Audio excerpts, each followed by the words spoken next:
Hey everyone, and welcome back to the channel. Today, we re-diving into a topic that can save you a ton of time and money.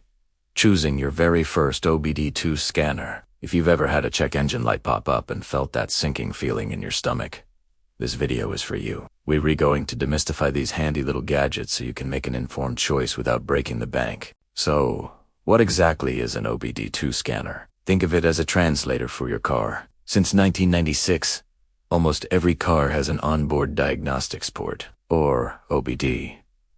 To port, usually located under the steering wheel. When something goes wrong, your car's computer stores a trouble code. A scanner plugs into this port and tells you what that code means in plain English, pointing you toward the problem. Now let's talk about the three main types of scanners you'll encounter: wired, Bluetooth, and Wi-Fi. First up, the classic wired scanner. These are typically handheld devices with a screen and a built-in cable that plugs directly into your car.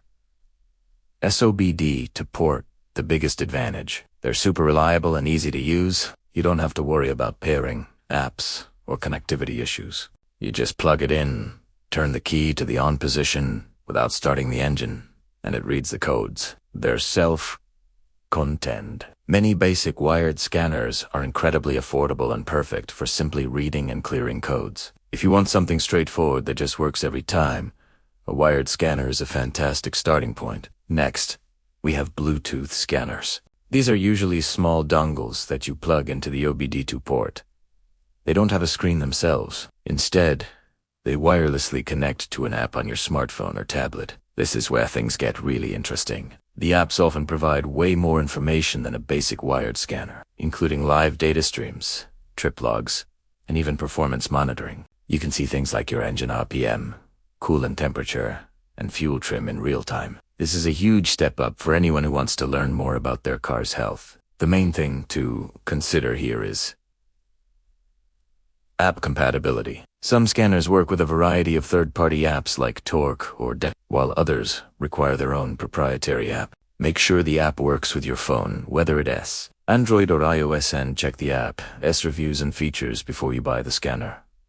Third, there are Wi-Fi scanners. These work very similarly to Bluetooth ones. They read a dongle that plugs into the port and communicates with your phone. The key difference is the connection method. They create their own local Wi-Fi network that your phone connects to. The main advantage of Wi-Fi over Bluetooth used to be speed and reliability, but modern Bluetooth is pretty much caught up. One important thing to note, especially for iPhone users, is that some older or cheaper Wi-Fi scanners might prevent you from using your cellular data for internet while you're reconnected to the scanner.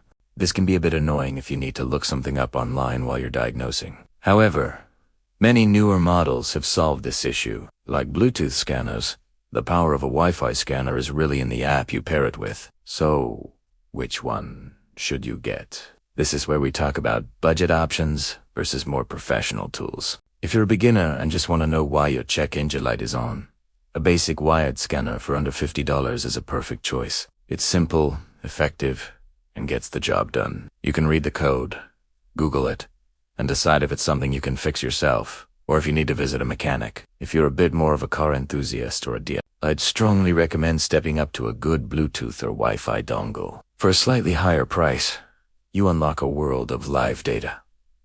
This is invaluable for diagnosing more complex issues. For example, if you have a code related to an oxygen sensor, you can watch the sensor's voltage in real time to see if it's behaving correctly. This level of insight can be the difference between just replacing parts and actually understanding the problem. Now, let's touch on professional tools. These can cost hundreds or even thousands of dollars. What do you get for that money? These scanners can do much more than just read engine codes. They can access other computer systems in your car, like the ABS for brakes, the SRS for airbags, and the transmission control module. They also offer bidirectional control, meaning you can send commands to the car, like activating a specific solenoid or running an ABS pump lead procedure. For 99% of car owners, this is complete overkill. Unless you're planning on opening your own repair shop, you can get everything you need from a quality consumer-grade scanner. Finally, a few common pitfalls to avoid. First, don't just buy the cheapest scanner you can find online. Stick to reputable brands with good reviews. A faulty scanner can be worse than no scanner at all. Second, remember that a code is a starting point, not a final diagnosis. A code for system to lean doesn't automatically mean you need a new oxygen sensor. It could be a vacuum leak, a fuel pressure issue, or a dirty mass airflow sensor. The scanner points you in the right direction.